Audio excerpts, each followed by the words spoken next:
Thanks for tuning in to Men for the Win, a podcast hosted by David Kufis and Dan Thompson, two avid fans who appreciate well-played baseball, especially when it's done by the Twins. Men for the Win is sponsored by the Gran Group with Edina Realty. Are you looking to purchase a new home in the Twin Cities area? Or perhaps you're trying to sell your current home? Whether you're upsizing or downsizing, the Gran Group with Edina Realty will meet all of your housing needs. Contact the Gran Group by emailing thegran, G-R-A-N, group at edinarealty.com or call them by phone at 612-817-8751. The Gran Group with Edina Realty, 3-time Minneapolis-St. Paul Magazine Super Agent Award winners. On this episode, David and Hoges recap the Twins' 3-game series against the Chicago White Sox. Thanks for listening. Enjoy. Thanks for tuning in to Men for the Win. My name is David Kufis, and with me today, special guest Andrew Hoges Hoganson, as Dan Thompson is off celebrating his beloved's birthday, so happy birthday to Annie. The Twins win their first series of the season in big fashion, sweeping the AL Central favorite Chicago White Sox. Hoges, I'm not superstitious, right? I'm a little stitious, but I'm not superstitious. Maybe we're going to have you fill in when the Twins play a big series. I don't know. I got to be honest, right after freaking out and losing my mind and jumping around screaming after Buxton hit that home run, I felt a little guilty. I felt like, oh man, I'm so excited to talk about this right now. I can't wait. But I feel a little bad for Dan because this has got to be one of the most exciting series that we've had in a real long time here. Especially because you know that he would just go on and on about how he's been saying how important Buxton is to this team and yada, yada, yada. I guess this series proves it, yada, yada, yada. Yeah, I mean, I really don't think he's wrong there. If you look at what happened, just the energy that guy brings. I loved how right after he hit that home run and just those claps that he had was so cool. You could just hear it throughout the whole telecast as he's pointing at the dugout. That was awesome. That guy's so fun to watch. Fun player. We'll definitely talk about that in detail. But with that, Hoges, let's go ahead and jump into the series recap. Series recap. Game 1, Hoges, and this is a game that nobody who is being introduced to baseball should watch this game, right? This was an ugly game. Twins win it though. Of course, every game we talk about in this episode is going to be a Twins win. How about that? But the Twins win this one 2-1. The way they get their 2 runs, Hoges, this was embarrassing. This was just straight embarrassing. The White Sox have been terrible this season in the field, but this was an all-timer, Hoges. Can you talk us through that particular play? All right, so it's the bottom of the 8th. We have guys on first and third, 1 out. Correa's up to bat, and he hits a relatively hard ground ball to the shortstop. They gave him a hit when this was all said and done. They gave him a hit. There's no way that should have been a hit. This Correct, is for sure yes. an error. But they throw it over to first, completely misses the ball. Correa also misses first base, which is crazy when you look back on it, because the first baseman Abreu is going into him a little bit, misses the base, runs past it. Abreu goes and runs the ball. 1 run's already scored, the runner from third. Abreu gets the ball and tries to throw home for no reason. Yeah. The runner's in the dugout and the ball bounces again, and then we come home with what ended up being the game-winning run while Correa moseys on back to touch first base. It was insane. It was kind of a little bit, I'm sure White Sox would agree, it's the epitome of their season so far with just throwing the ball around, but it was so funny. There were so many people that I was talking to that night and then the day after who hadn't seen the play, like, oh, did you see the Twins won? I'm like, yeah, they did. You should watch how. Because they shouldn't have won. Yeah, I'll take it. It's a W on the score sheet. To that end, Correa on second base is super pumped about this, right? He's clapping his hands and stuff. You would think he just hit a double, and it's that is not what has happened at all. But he was real excited about it. I was literally just going to say that his reaction on second base is awesome. It's like he banked it off the wall or something like that. But I loved how they kept phrasing it today in the game where they're like, yeah, Correa with a really sharp ground. I mean, well, you should have grounded out to shortstop. I mean, that's what should have happened.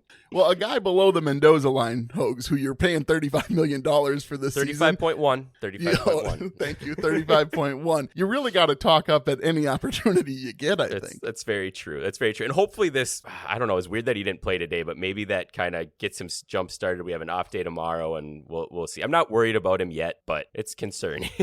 So I got a text after this game. So there's not too many other notes on this, but it should be noted, Ober pitched, he did well. 5 innings pitched, 5 hits, 1 run, 1 home run. Jack's 2 innings. Duffy pitches a clean inning for once, and then Pagan gets the save in the 9th. But I get a text from my brother because, again, folks, those of you who have been listening this season know that Dan Thompson has said that Miguel Sano is going to lead the team in home runs with 41. After this game, Sano's current batting average, I'm going to have to be really clear with how I say this, was .077 was Miguel Sano's current batting average after this game. My brother Dan. It got worse from there too, people. It did not go up. I mean, it may be after he got a signal today, but it went down from there. So my brother, who again, not really a ball guy, but he follows, he listens to the podcast, a loyal listener, we really appreciate it, but he texts and he explains to me that Sano's not only on pace not to hit 41 home runs, he's not on pace to get 41 hits on the season. Yeah, it's been a real slow start. I'm sure he's going to come up for both of us, possibly, with looking at our list here later on in the episode. But with that, Hoges, let's go to game 2. Game 2 was definitely a prettier baseball game than game 1, especially if you're a Twins fan. We got 1 run in the first, 2 runs in the second, 4 runs in the fourth, 1 run in the fifth, 1 run in the seventh, and 1 9-2. Bundy looked absolutely incredible again, which I should be happy about that, but it's burning me a little bit that I picked him for LVP. And I think I said he'd go 4-10 with a 7 ERA, and he's already got 3 wins. So that prediction is graciously being wrong, and I'm quite happy about it. This was Byron Buxton's return to center field after the last injury scare. He had DH'd in a previous game, but now he was out in center field. Hoges, he didn't waste any time getting back up to speed. It was unbelievable. I think, what did he finish with? He had a single, a double, a homer, missed the cycle. 2 singles, yep. He missed the cycle by a triple, and to be fair, they hit him once, so it took away one of his opportunities. That's true. Do you think they hit him on purpose there? First of all, it's kind of dangerous, right? Like, that's like if the Wild, when Kaprizov gets folks going after him, yeah. Same sort of idea. Like, you don't throw at Buxton, no, right? Like, people are not going to be a big fan of that. However, Buxton did pimp the home run a little bit that he hits, so it wouldn't shock me if there was a little bit on purpose. I tend to lean that they didn't do it on purpose, just kind of where the game was at that point. It wasn't completely out of hand at that point in time, and the Twins didn't throw back at the White Sox. Like, I feel like if the Twins thought that there was even a hint that they threw at Buxton, they would have come back right at him in the next inning. So but Rocco seems like the peacemaker. Rocco's got a coexist bumper sticker, I'm pretty sure, Hoges. I don't know that he'd be encouraging his pitchers to throw at anybody. I mean, I think if Duffy would have been in there after that, he might have thrown at the White Sox again and bring back some memories of the Mercedes from last year. But Duffy might have hit a guy on accident. That is true. They might have thought it was intentional, but with Duffy, you're never really sure. Yeah, this was definitely a great comeback game for Buxton. Like, it was just good to see him back out in center field. I think we were a little bit nervous when he didn't play in game 1, and Rocco said, well, it's just a scheduled off day for him anyways. It's like, yeah, okay, we've heard that before with him, but here he is playing in center, goes 4 for 4 with a hit by pitch. That was incredible to watch. One other note here on game 2 before we move to game 3. It's great having Buxton on the team, and it's fantastic what he's doing, but I do think we need to note other guys had good games in game 2. It wasn't only Buxton. Arise went 4 for 5 with 3 RBIs, and Jeffers of all people went 2 for 3 with a walk and an RBI. Jeffers seemed to look a little bit different in the box than he's looked so far this season. I feel like it was one of the first games this year where the Twins were getting mistakes and hammering those pitches. When he got a ball up in the zone, he took it out. I mean, that's what you want to see from those guys. There's so many instances earlier this year where we'd have a hanging slider, a pitch that we knew was a fastball, read it perfectly and just missed it. That didn't happen in this game. Yeah, well, with that, let's move to game 3. The most exciting, folks. If you were going to watch just one of the games from this series, game 2 is fun because we score a lot of runs, but my goodness, game 3, Hoges, it's harder to draw it up more exciting than we did. There's so many plays that you can pick from this game that are absolutely incredible, and I feel like lost in all the late game theatrics was Urshela's play at third. I mean, that was one of the most incredible plays you will ever see a third baseman make. I make fun of Brimmer all the time for just everything is the greatest thing that's ever happened, but he said that is the best play you're going to see a third baseman make this year, and I think it was. So to set it up, there was a grounder that Urshela got deep in the hole. He rolled over, and as he's rolling, somehow managed to throw it 120 feet to first and get the guy by a half a step. It was unbelievable. Twins win this one 6-4 in late inning heroic fashion from who else? Byron Buxton, Hoges. My goodness. He gets up to the plate. Now, I don't understand this. So earlier, the White Sox had an opportunity to pitch to Buxton and they chose to walk him, which seems like the logical move, right? Now you're... It was funny. We were actually texting during this, and I texted you and I just said cowards, and you wrote me right back. You're like, would you pitch to him there? Like, no, I wouldn't. No, of course not. Continue on. This is what I don't understand. Bottom of the 10th, you got runners on second and third. Originally, there was runners on first and second. And then a wild pitch advances the runners to second and third. So now you have a 1-0 count to Buxton, and first base is open. Just let him go to first. Yeah, so right when that happened, I thought, okay, at absolute worst, they're just going to see if he's going to chase it here, because he's shown better plate discipline, but you never know. And you got Liam Hendricks, so you got a guy on the mound that you trust, and they throw the pitch that he fouls off, and I'm wondering, what are they doing? Are they? And then the next, I believe the next two pitches were high, not even close to the strike zone. Yeah. So now it's a 3-1 count. There's no way he should get anything to hit there. No way. I understand it a little bit if it, like you said, if there were still guys on first and second, and you do have Arias coming after him, but he's our best hitter. I mean, there's no doubt about it. He might be the best hitter in Major League Baseball right now, including Ohtani and Trout. I mean, when he is on and healthy, that guy is unbelievable. 3-1 count, up by 1. That run doesn't matter at all. You can't pitch to him, but I love that they did. They did. And what happened next, David? Yeah. Buxton gets a hold of it. It's a no-doubter. Buxton, I don't know. I want to stopwatch it. How quickly he turned to the dugout in celebration. He knew right away. Triple deck. And Morneau made the point that he didn't know if he'd ever seen one that went like 4 sections into center field like it did there. Anyway, so if I was a White Sox fan, this podcast would be going way different. Folks, let me tell you. Their year this year has been awful. We are in first place. Can we just talk about that real quick? Twins are 8-8, 500 baseball, which I've said from the beginning of the season. I don't know how many more times I have to say it. If the Twins get through April with a 500 or better record, this is going to be a fun team to watch all season long, and they're on pace to do it, Hoges. If I told you at the beginning of this series that we would be in first place, oh man. Well, let's get into our segments here, Hoges. Start off with Puckett's Picks Winner, which is just not a fun segment for me. Catch 'em all, Kirby Puckett! Puckett's Picks Winner. I'm loving it so far this year. I think it's been great. Listeners are dominating. Who won, David? Yeah. Okay. So Puckett's Picks winners here. No question. The listeners took Buxton, and of course they come away with the victory. Buxton scored 22 points in Puckett's Picks, which is the new season record, of course, beating Buxton's previous record from the Seattle series with 19 points. Who picked him in the Seattle series? The listeners. Oh, yeah, that's right. That's right. Okay. Yeah, that was great. Thank you, Hoges. Very, very helpful and humble on behalf of the listeners here. But what's interesting is Buxton had the previous record with 19 points in Puckett's Picks in a series, and that was a 4-game series. This was a 3-game series, and he beat it. And he only played in 2 games in this series, too. He played in 2 games. It's insane. That guy, when he's healthy, I've said it so many times in this podcast, but just stay healthy, man. It's so fun to watch. You know, like when he celebrated after the walk-off, I'm like, nobody touch him. No, don't even put water on him. Don't even put water on him. This is for all you old people out there, but it brought back memories of Denny Hawking when he got hurt when we finally beat the A's. And right when Buxton ran home, I felt like they all kind of did lay off a little bit. Like, let's just make sure. Hands up. Anyway, I don't even want to talk about this. I'll talk about Dan. Dan took Polanco, who ended the series with -2. And me and my infinite wisdom, it has been a great series for David. Let me tell you here, folks. Third person I busted out for you there. I took Nick Gordon, who scored -5 points on the series, which brings my season win total to 0 and my season points scored to -8, which is pretty impressive after 5 series, Hoges. I feel like if you get to negative numbers, you're obligated to get like a negative win. Like, I mean, no, you don't have any to take away from, but you just have to go into the hole. Anyway, season standings at this point here are the listeners have 3 victories. Dan has 2 victories. And yep, if you've been following at home and you do your math, you can check it. There's only been 5 series. So that means I still have 0 victories on the season, but I've got faith. My luck is going to turn here, Hoges. It's a long season. But however, if the listeners keep getting to pick number 1, and we all know who is a good pick at number 1 keeps doing what he's doing, it might be a long year for you too. All right, let's move on. Beast versus bench. Beast versus bench. Is losing fun? Is losing fun?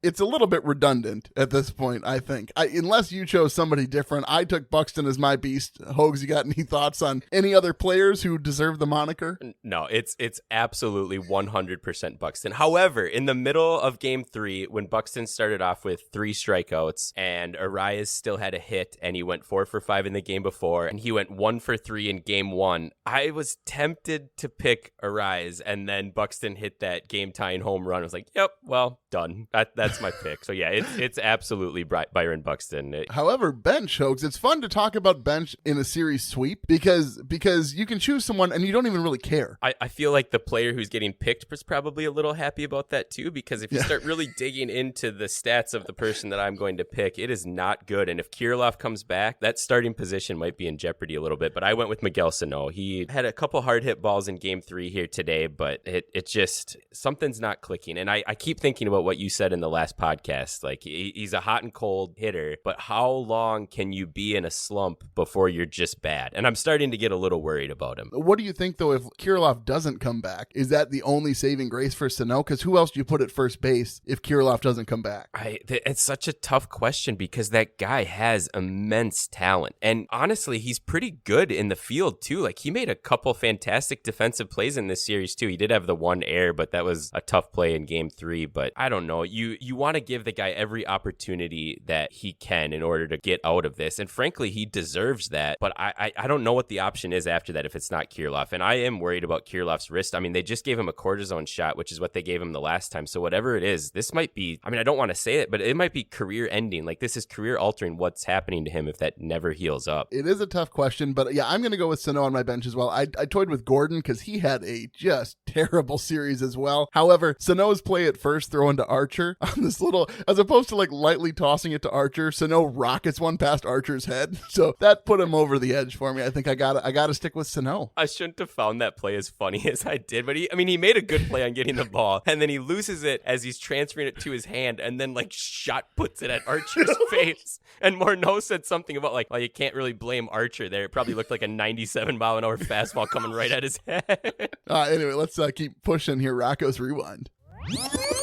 Rocco's Rewind. I'll start off here, Hoax, because I see that you have you don't have anything listed, but you said you have a surprise for me, so I'm excited to talk about that. But I'm just going to mention that I really like that Rocco pulled Archer early in Game 3, and it has to be so nice for Rocco to know that he has Winder in the pen to be a long relief guy. And so it's interesting when you're looking at the pitching lines, because you see that Archer pitched 3 innings, well, Winder pitched 4. So it's just cool that you know that Rocco's bringing in Winder, who has proved to be competent and effective. He might give up a run or two. If you're going to get 4 or 5 innings out of a relief guy who's supposed to be a long relief guy, I think that's exactly what you want. Anyone who watched that game could tell that Archer was off today. So it was very nice to see Rocco just be able to have that quick hook. Like, hey, my guy doesn't have it today. Like, he's not able to find the strike zone. He looked a little, I don't want to say shaken at all, but I think Archer could tell that he didn't have his stuff either. And it was definitely a struggle. So I liked that call a lot. So what do you got for me, Hoax? I'm all excited. I'm all amped up, ready to go. I decided to give Rocco a break on this one. I had a couple questions about why like Sanchez, Correa, Jeffers are not on the IL, but still clearly not available in this game based on what was going on. But frankly, it all pales in comparison to Mr. Tony La Russa. What are you doing? I know there is 0 situations where you pitch to Buxton at the end of that game, but God bless you for deciding to pitch to him. That was absolutely awesome. I hate La Russa so much. Couldn't have loved him more in this game. Thank you. Thank you. Wow, so that is a switcheroo for Rocco's Rewind. Let me tell you, just leaving Rocco alone, maybe some question marks, but going right after the White Sox manager. Well done, Hoax, bringing a fresh perspective to Rocco's Rewind. There is a point, though, where you think, like, he should maybe be in a baseball manager home, like for old baseball managers. I don't know that he should still be actively managing a team. He really then again, should. Joe Madden just walked a guy with bases loaded on purpose, so what are you going to do? All right, well, let's keep pushing Minnesota Moment. Minnesota Moment. 100% is the walk-off. Like it has to be. But I'm not going to choose the walk-off because the one that I want to talk about is Buxton's first homer in Game 3. So he's had 3 strikeouts. He looked really bad against Giolito. Like Giolito's changeup was working great. Buxton wasn't seeing it right. He gets into the bullpen for that 4th at-bat, and it was still must-watch TV. I was about to go help my wife with the kids, and then Buxton came up and I froze just because I got to watch this at-bat. And he wasn't looking good. And he hit that home run, and it was just, it showed what a player he can be and what a team that this can be when he is on like that. That just changed the whole game. It changed our win probability by 32% with that one swing of the bat on a guy who'd struck out 3 times and was having a very poor game and turned it on its heel right there. Yeah, I mean, I'll take the cheap Buxton's walk-off for the Minnesota Moment, I think. I did toy with the White Sox throwing errors in Game 1, but that felt less like Minnesota Twins-centric. I don't know how to explain it, but it has to be Buxton's walk-off. No question. Yeah. I mean, that was amazing. Let's keep going. Maurer's musings. I just don't know how it can get any better. Maurer's musings. I'll let you start us off here, Hoges. We've talked a lot this year about how our lineup has really been letting us down for the most part in games that we've lost, but our starting pitching has been absolutely fantastic, and we know that both of them are probably going to come closer to the mean. The hitting's going to get better, and the pitching's probably going to get a little bit worse. But with how good our starting pitching has been, who do you think has the best chance to sustain their start? I mean, really, any of the 5-6 guys that we have has looked very good at the beginning of the year. And honestly, David, if I told you How many times are you going to do that to me, Hoges? How many times? At the beginning of the year, and our pitching ERA is around 2, but Sonny Gray is A, hurt, and B, has an ERA of 5.68. That's crazy. You would have taken that any day of the week. Yeah, it's pretty impressive. I think Joe Ryan is the obvious candidate for who's going to sort of be the guy on this staff. However, I do wonder as the season progresses whether we'll see Ryan regress or Bundy regress more. Because it's interesting because Joe Ryan is from sort of the rookie side of things, right? So he's technically a rookie pitcher even though he pitched a little bit last season. But Bundy, he's on the opposite end of his career. So he's closer to the end than the beginning. So it's one of those things where who are you expecting to regress? Who's gone through those changes more often? Well, Bundy has gone through those changes more often. So I kind of think that Bundy is more likely to come back. But I think you could still make a pretty strong argument that Ryan is probably going to regress more than Bundy. So I hope neither of them regress, obviously. But clearly, this is just, it's unsustainable. There's no way that they keep this up like this for the whole season. And even Bailey Ober has looked very good in his first couple starts. I mean, and Paddock hasn't been horrible. I mean, his ERA is 5, but he's looked fairly solid, and he's just had a few innings here and there that have tripped him up. But yeah, I think I would agree with you, though. I think Ryan has the most upside, and I don't know how to really put this into words, but it feels like his starts have looked like the kind of pitcher that he is, where he throws a lot of strikes. He doesn't have incredible heat on his fastball at all. He just has control of the zone, and he's been doing that very well. That seems to me like a very sustainable strategy. I mean, if guys aren't able to hit a 92-mile-an-hour fastball in it through his first 3 starts, it's not like that's going to start happening anytime soon. And control is something that generally you don't lose. So yeah, I think Ryan is the safe pick, but it's a fun discussion to be having instead of like who's going to finally get their ERA below 6 that we were having last year. I mean, look where we are. Look at us. Look at us. Look at us. Look at us now. So what's your Maurer's musings, David? Big question, Hoges. Big question here. Has Max Kepler figured out how to beat the shift? Every at bat that I feel like I saw live, that he hit it to the opposite field. And that's what I'm saying. That's what I'm saying. Did you see him laugh when he Yes, hit it? he smirked. He smirked after he hit it. He's going to finally figure this out. And then next year... And next year there's no shift, but I feel like he has, but we're still not really seeing it in the box score so much with him. I mean, he's batting .220, which is probably right about where he was in the last 2 years, but I don't know. I feel like once he can start to balance it, I have more hope in him. That's what I'm saying. If he can get those hits, that batting average is going to start to inch up as the season progresses, and teams aren't going to be able to shift him as drastically if he's managing to hit the ball to the left of second base. Not to go on an old man curmudgeon rant here, but this is why getting rid of the shift is the stupidest thing in the history of the world, because Kepler has been forced to try to change how he bats to adjust for what the defense is doing to him. That's what we love about sports. We love the strategy. We love the back and forth, because teams now are going to have to start putting a guy back in the hole, which is going to open up that right side of the infield to him again, theoretically, if he keeps this up. That's one of the best things about sports, and it's so frustrating that they're taking it away just on the pretense of more offense. Fans want an ejection. There it goes. And that was Gardy's gripe. Let's keep going here, Hoges. It's going to be hard to grade this one. I don't know. Series grades time. Series grades. I really went back and forth for a long time. You know, it was just real tough after my. No, it's an A. It's an A. Do we give A pluses? Because I think I'd give it an A plus. You can give him an A plus because Dan's not here. But Perfect. don't try and give him an A plus when Dan's here. He'll go off on you. All right, in honor of Dan, it's an A plus. I'm going to give them an A just because they really didn't have a right to win that first game. The White Sox were the best players on the Twins for that game. They were. But really yes, were. I am going to give them an A as well. How fun, Hoges. This is the first A's we've seen. Yeah, the first A's we've seen. And they earned it. Other than game 1. But that was good baseball. Today, game 3 is why baseball is the most beautiful game. Like, everything about that game was just awesome. There were plays in the field. I mean, man, I'm speechless. Hard to beat. It's hard to beat. And like people who say that baseball is boring, watch that game and you tell me it's boring. Like it's just not. You're wrong. You are incorrect. Yeah, I agree. All right, Herbie's headlines. I don't know, Jack. It looked like Herbie pulled him off the bag. Herbie's headlines. Well, we talked about this last episode, and this was prior to it actually happening. So last time we talked about this, Cabrera was at 2,999 hits with the Tigers, and he finally got his 3,000th hit. However, something happened prior to that 3,000th hit. Hoges, can you talk us through what took place in the Yankee and Tiger game with Cabrera at the plate? The lovely Aaron Boone decided to intentionally walk Cabrera to get the bases loaded and bring up a better pitching matchup. Now, I'll be totally honest here. It was the absolute correct baseball strategy. However, I love that it was the Yankees who did this because I love hating on the Yankees. And how do you do that? How do you walk one of the premier guys in baseball when he's at 2,999 in game 15 of the season in a game that you're already losing? That team. Yes, but he did finally get it.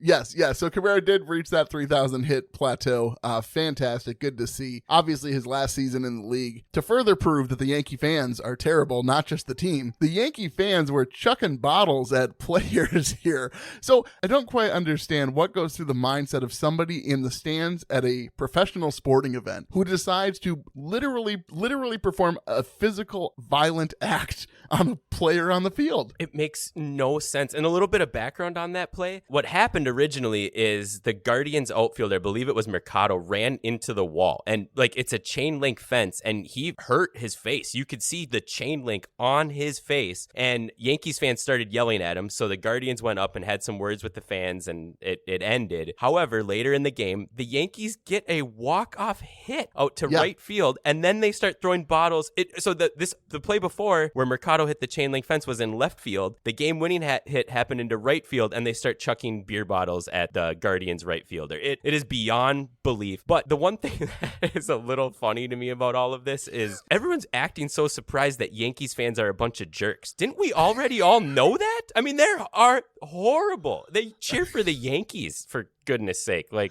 none of that was surprising to me at all, but it's just, you really can't possibly hate that team more. No, and it's hard, right? Because, again, my big issue with the Yankees, I mean, outside of the fact that the Twins can't find a way to beat them in the postseason, it's the big thing with the Yankees... Yes.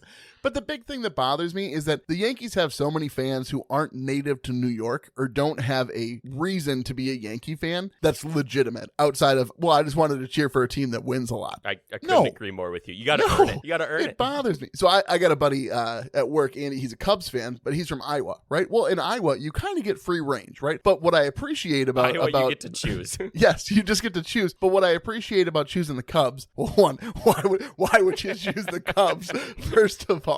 But like, secondly, to go along with that, stayed regional, right? Like, it's kind of nice. But again, if you're from Montana and you want to cheer for the Yankees because that's the only team that you can get on the TV, and so that's who you're going to follow, I have less of a problem with that. But if you're from Atlanta and you're like, I'm going to be a Yankee fan because I want a team that well, that's a terrible example because the Braves just won the World Series, but you understand understand what I'm saying. Certainly. No, I absolutely agree. For this is one of the most serious things to me. Your sports fandom is determined either by blood or geography. There's nothing else. Those are the only two things that are acceptable in order to choose what team you're rooting for. All right, well, let's keep going here, Hoges. Puckett's picks for the upcoming Tigers series. And we'll see you tomorrow night. Puckett's picks.